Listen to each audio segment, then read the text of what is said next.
بسم الله الرحمن الرحيم. الحمد لله نحمده ونستعينه ونستغفره ونؤمن به ونتوكل عليه ونعوذ بالله من شرور أنفسنا ومن سيئات أعمالنا من يهد الله فلا مضل له ومن يضلل فلا هادي له ونشهد أن لا إله إلا الله وحده لا شريك له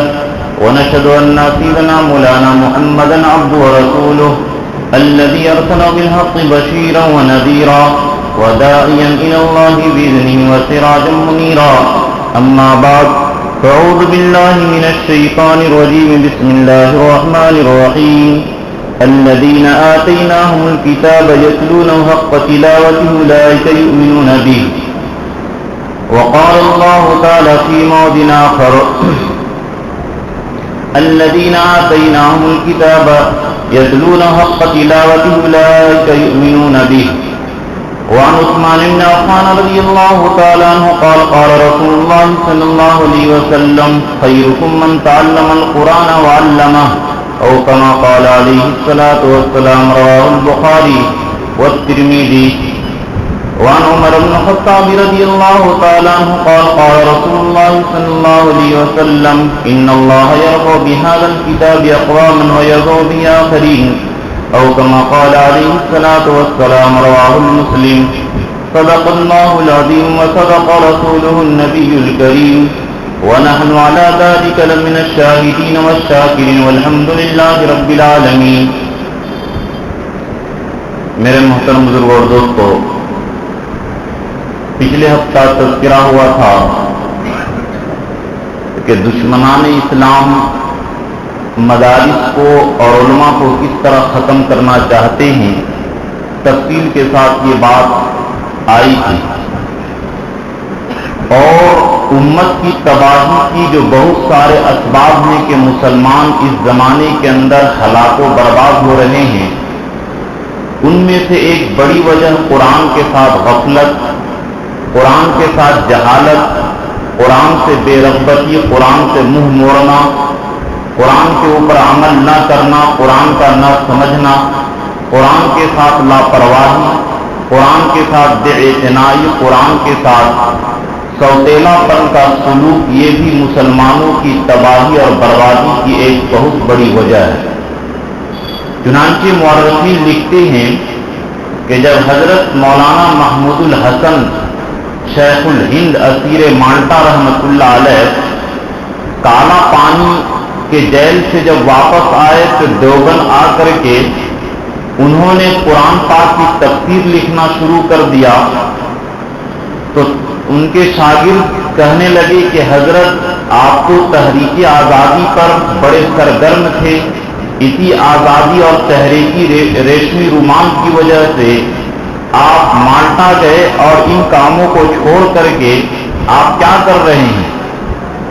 تو حضرت شیخ الہند رحمۃ اللہ علیہ فرمائے کہ میں جیل میں رہ کر کے دو بات کو محسوس کیا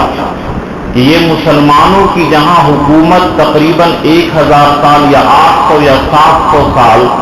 جس ملک ہندوستان کے اوپر رہا اور پھر مسلمان اس طرح ذلیل ہوا، اس ذلیل ہونے کے پیچھے میں نے دو وجہ معلوم کی. ایک سب سے بڑی وجہ مسلمانوں کا آپس میں اتحاد کا ختم ہو جانا، مسلمانوں کا آپس میں ٹولیوں میں بٹ جانا، مسلمان کا جوڑ آپس میں ختم ہو جانا، آپسی انتشار، آپسی بگاڑ، آپسی لڑائی. ایک تو یہ سب سے بڑی وجہ ہے. اور دوسری وجہ یہ ہے کہ امت مسلمہ قرآن سے دور ہو گئی. ان دو وجوہات کی وجہ سے مسلمانوں کو یہ ذلت کا منہ دیکھنا پڑ رہا ہے. اس لیے میں نے سوچا کہ جیل سے واپسی کے بعد مسلمانوں کو دو کاموں پر اکٹھا کروں گا کہ آپس میں جڑ جاؤ، اور دوسرا یہ کہ قرآن کی تعلیم سے اپنے آپ کو وابستہ کر لو، قرآن کے احکام پر عمل کرو. یہ میں سوچ کر کے آیا ہوں، اس لیے ان دو کاموں پر میں توجہ دے رہا ہوں.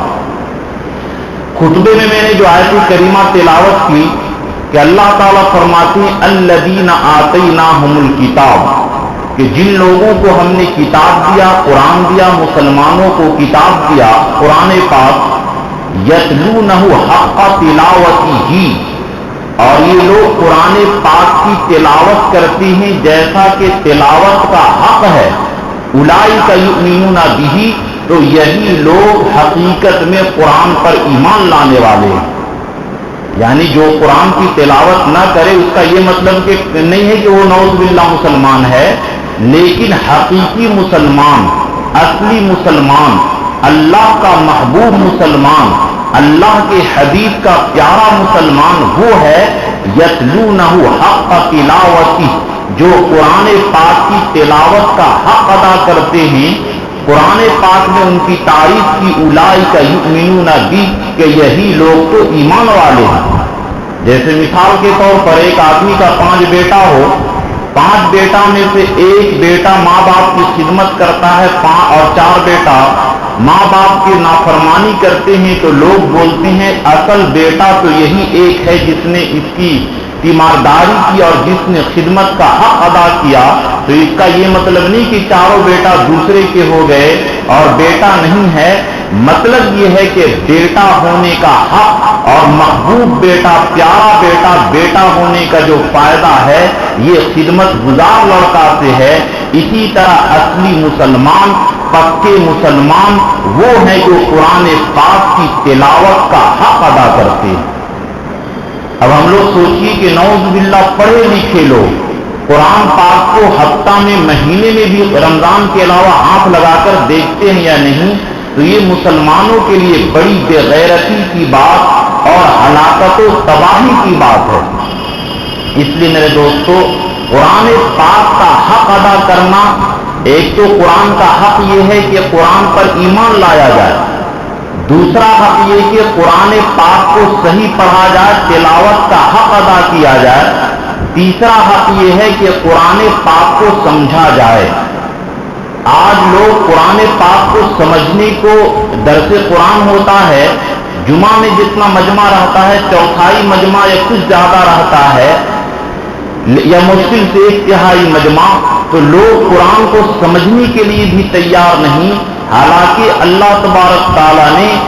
ڈانٹ کر کے کہا افلا یتدبرون القرآن، کیا یہ وہ قرآن میں غور فکر نہیں کرتے؟ قرآن کو تو اسی لیے نازل کیا ہے تاکہ قرآن کے اندر تم غور فکر کرو، قرآن کو سمجھو، تلاوت کرو، اور قرآن کے معنی کو اپنے خود سے صلاحیت ہے تو سمجھو، ورنہ اپنے علماء کرام سے قرآن کریم کا معنی سمجھو۔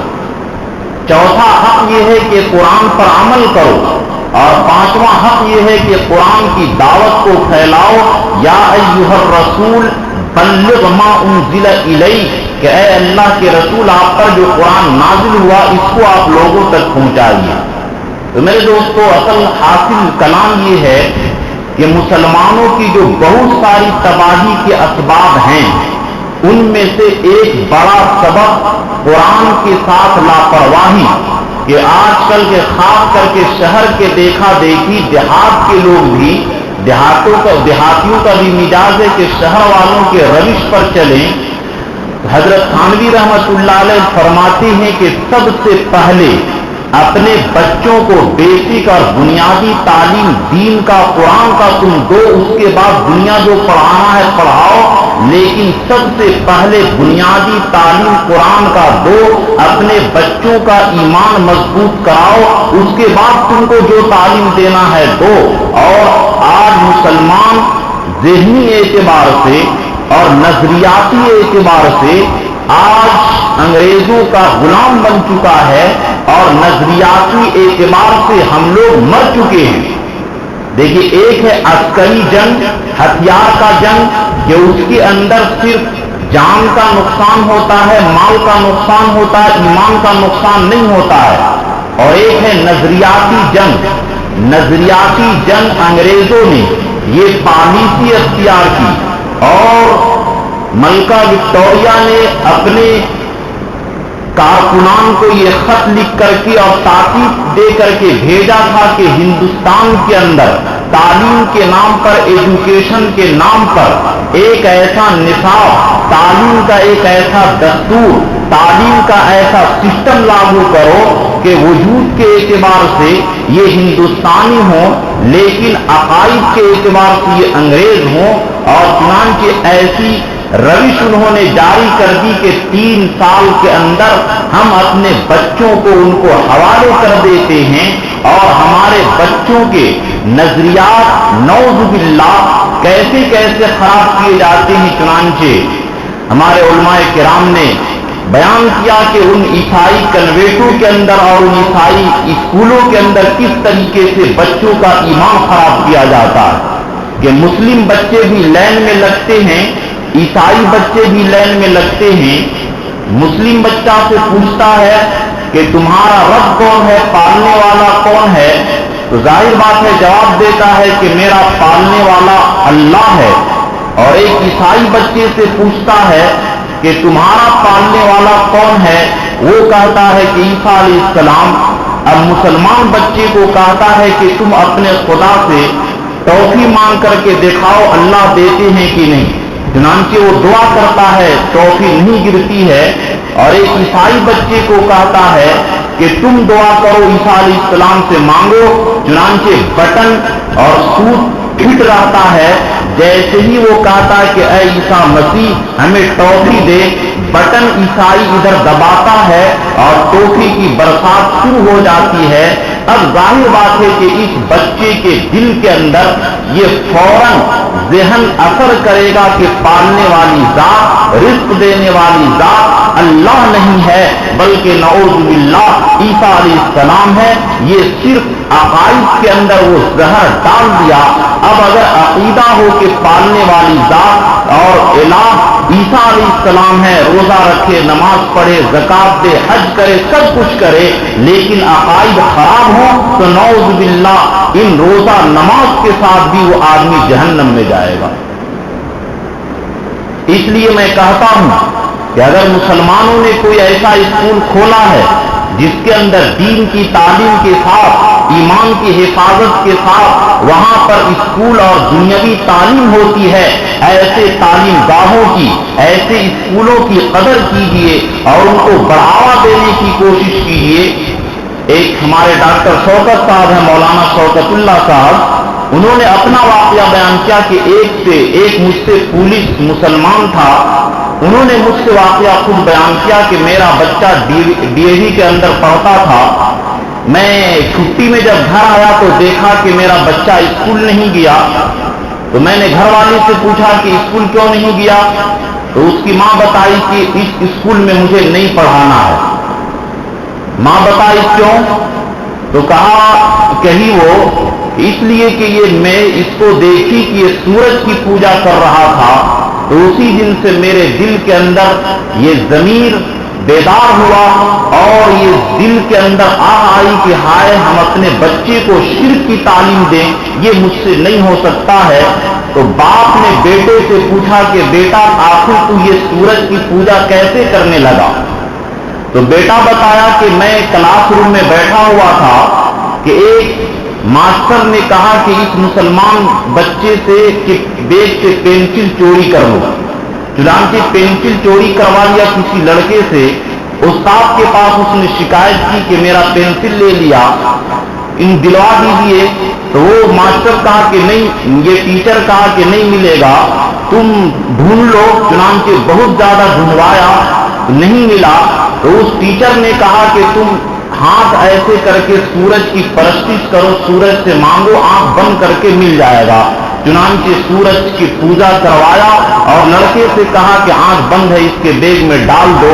اور اس بچے کو تعلیم دیا کہ روزانہ ایک بار اس طرح سورج کی پرستش کرنا، تو اس لیے میں روزانہ کرتا تھا، تو امی دیکھ لی تو منع کر دی، تو ظاہر بات ہے مسلمان تھا، پولیس تھا، ایمانی غیرت بیدار ہوئی، آ کر کے اس نے اس ٹیچر کو جا کر کے پولیس تھا پٹائی بھی کیا، اور اس دن سے اپنے بچے کو اسکول سے روک دیا کہ ایسے اسکول کے اندر جہاں میرے بچے کے ایمان خطرہ میں پڑ جائے اور سورج کی پرستش کا شرک کی تعلیم دی جائے، میں ایسا نہیں کر سکتا۔ تو یہ نمونہ کے طور پر ہے، ورنہ ہزاروں ان کی اسکیم ہی ہے ایجوکیشن کے نام پر ان یہودیوں کا، ان عیسائیوں کا منشا صرف اور صرف یہ ہے کہ ان کو 3 سال کے بچہ ان کے گود سے لے کر کے اپنے گود میں لے لو، پیسہ ان سے لو اور پیسہ خرچ کر کے ان کے بچوں کو زہریلی تعلیم دو، اور چنانچہ بہت سارے انجینئر ڈاکٹر بن گئے اور اللہ کے وجود کے بارے میں، قیامت کے بارے میں کہ مرنے کے بعد زندہ ہوں گے، یہ سارے کے سارے اشکالات، اور بہت سارے کے لوگ اشکال کرتے ہیں کہ نعوذ باللہ اتنے لوگوں کا حساب اللہ کیسے لے لیں گے؟ تو میرے دوستو، یہ مدارس کا قیام کا مقصد ہی یہی ہے کہ ابھی دارالدیوبند کے رابطے مدارس میں جو میری شرکت ہوئی اور علماء کرام کی جو بات ہوئی کہ یہ جس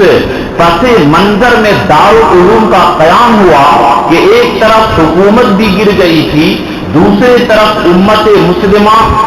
شرک و بدعت کے دہانے کے اندر مبتلا ہو گئی تھی، بہتے جا رہی تھی۔ دونوں مقصد تھا کہ حکومت کو بھی مضبوط کرے اور گاؤں گاؤں میں دین کی آبیاری کریں اور دین کو پھیلائیں۔ بھلے حکومت بنانے کے اندر تو یہ علماء کرام ناکام رہے، لیکن الحمدللہ اس دیوبند کا آگ اور ٹہنی اتنا زیادہ پھیلی کہ پورے دنیا کے اندر مدارس اسلامیہ اسی ڈھنگ کے اوپر چل رہی ہے جس طریقے سے مولانا الیاس صاحب رحمۃ اللہ علیہ کے سینے کی آگ پورے دنیا کے اندر پھیل گئی اور اس ہدایت کے روش پر چلی۔ اسی طرح علماء کرام سخت تنبیہ کیے کہ ہر مسجد کے اندر مکاتب کا نظام مضبوطی کے ساتھ چلائیں، اور جس طریقے سے حضرت نانوتوی رحمت اللہ علیہ ایک اصول دیے کہ یہ مدارس عوام کے چندے سے، غریبوں کے پیسے سے چلیں گے،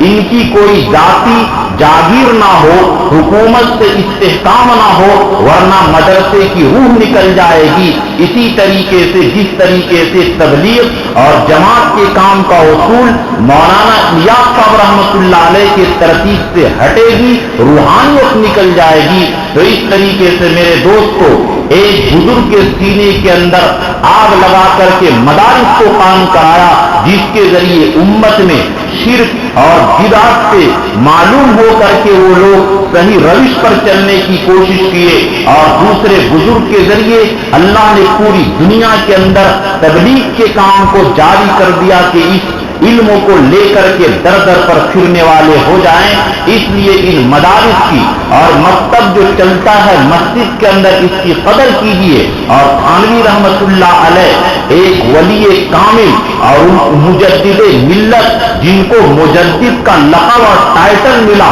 انہوں نے سختی کے ساتھ کہا کہ سب سے پہلے اپنے بچوں کو دین کی تعلیم، قرآن کی تعلیم دلاؤ، پھر اس کے بعد دنیاوی تعلیم کا انتظام کرو۔ آدمی کو اس زمانہ میں بڑا ڈاکٹر، انجینئر، پائلٹ، جج، ایک سے ایک بڑے بڑے عہدے پر مسلمانوں کی ضرورت ہے۔ اس کے بننے سے کوئی روکتا نہیں، بلکہ اس کے بننے کی ترغیب دیتا ہے کہ بڑے عہدے پر فائز ہو، لیکن اگر وہ اسلام کے ساتھ رہے گا تو پھر وہ اسلام کی ترقی کرے گا، ورنہ وہ تسلیمہ نسرین جیسا، سلمان رشدی جیسا پیدا ہو کر کے وہ خود اسلام پر اعتراض کرے گا۔ اور اگر اس کے ذہن کے اندر قرآن کی تعلیم ہوگی تو ایک ڈاکٹر ثناء اللہ بھی ہے جو ان کو فاتح پیرس کہا جاتا ہے، اور جنہوں نے اسلام کی وہ کام کیا اور دین تبلیغ کا وہ کام کیا کہ بڑے سے بڑے علماء نہیں کیے، ہم لوگ ان کے مقابلے میں نہیں کر سکتے۔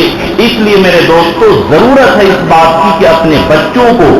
دین کی تعلیم اور اسلام کی تعلیم کو مضبوط کیجیے۔ اور ایک بات یاد رکھیے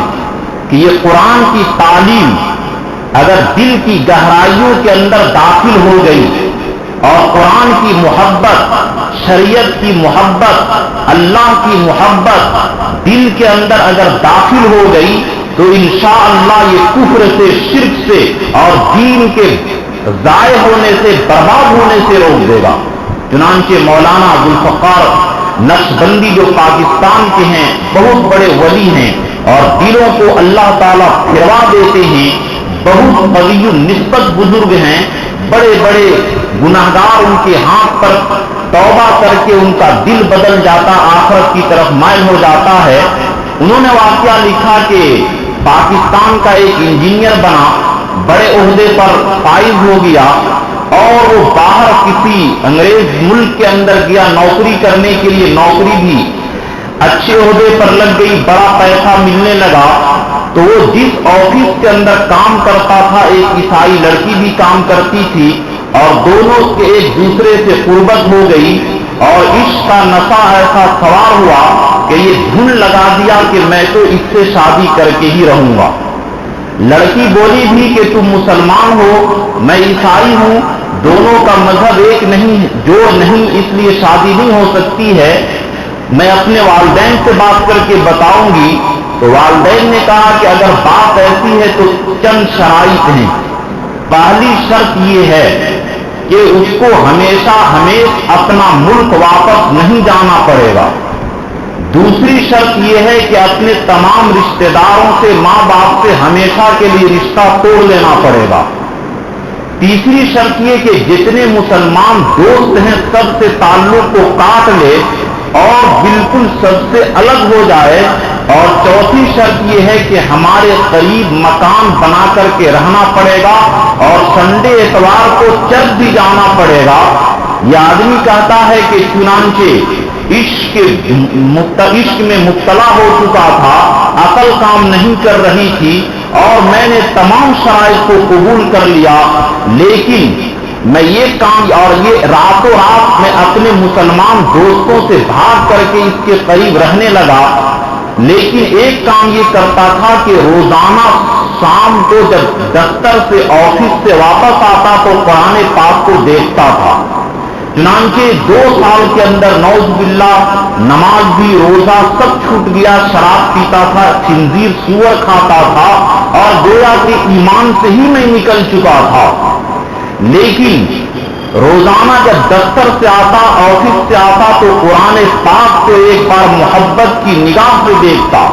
کہ یہ اللہ کا کلام ہے، اللہ کا کلام برحق ہے۔ آج میں کتنا ذلیل ہو چکا ہوں کہ شراب پیتا ہوں، اللہ سے دور ہو گیا ہوں، میں برباد ہو گیا ہوں۔ یہ روزانہ میرے دل کے اندر ٹیس مارتی کہ میں ایک دنیا کے لڑکی کے عشق کے چکر میں اپنے ایمان کو خراب کر رہا ہوں۔ چنانچہ 2 سال تک میں اپنے تمام دوستوں سے، رشتہ داروں سے دور رہا۔ ایک دن آفس سے واپس آیا تو قرآن پاک کو دیکھا کہ وہ نہیں ہے۔ میں نے بیوی سے پوچھا کہ وہ کتاب کی کیا ہوا، تو وہ بولی کہ کچرے میں ڈال دی کہ وہ تو پڑھنے کے لائق تھی نہیں۔ تو میرے ضمیر جاگ گئی اور دل کے اندر ایک چوٹ لگی۔ میں فوراً جا کر کے کچرے سے قرآن کو اٹھایا، سینے سے لگایا۔ میری بیوی بولی کہ تیرے اندر ابھی بھی مسلمانیت ہے۔ چنانچہ وہ بولی کہ میں اپنے ماں باپ کے پاس جاتی ہوں خبر کرنے کے لیے۔ چنانچہ ادھر ماں باپ کے پاس گئی اور میں بھاگ کر کے ادھر واپس آیا۔ اے امام صاحب، آپ کی خدمت میں دوبارہ میں کلمہ پڑھنا چاہتا ہوں، مجھے ایمان میں داخل کر لیجئے۔ تو میرے دوستو، قرآن پاک کی وہ ہے عظمت کہ اگر اس کی عظمت، قرآن پاک کی عظمت دل کی گہرائیوں کے اندر داخل ہو گئی تو انشاءاللہ یہ شرک سے، کفر سے اور دین کے برباد ہونے سے یہ بچائے گی۔ ورنہ تسلیمہ نسرین وہ ایک عالم کی بیٹی تھی اور نعوذ باللہ اس کے والد نے یہ دین کی فکر نہیں کی، وہ کس طریقے سے گستاخ رسول بن کر کے کافرہ بن گئی اور اس کی سزا سوائے قتل کے کوئی نہیں ہے۔ اس لیے میرے دوستو، میں تنبیہ کر رہا ہوں کہ مسلمان نظریاتی اعتبار سے اور فکری اعتبار سے بالکل ہار چکا ہے اور ان کو ایٹم بم مارنے کی ضرورت نہیں۔ آج مسلمان کتنا ذلیل ہو چکا ہے کہ جس لڑکی کا نفقہ جب تک کہ شادی نہ ہو باپ کے ذمے ہے، وہ مر گیا بھائی کے ذمے ہے، شادی ہو گئی شوہر کے ذمے ہے، شوہر مر گیا بیٹے کے ذمے ہے، عورت کے اوپر کوئی نفقہ نہیں ہے۔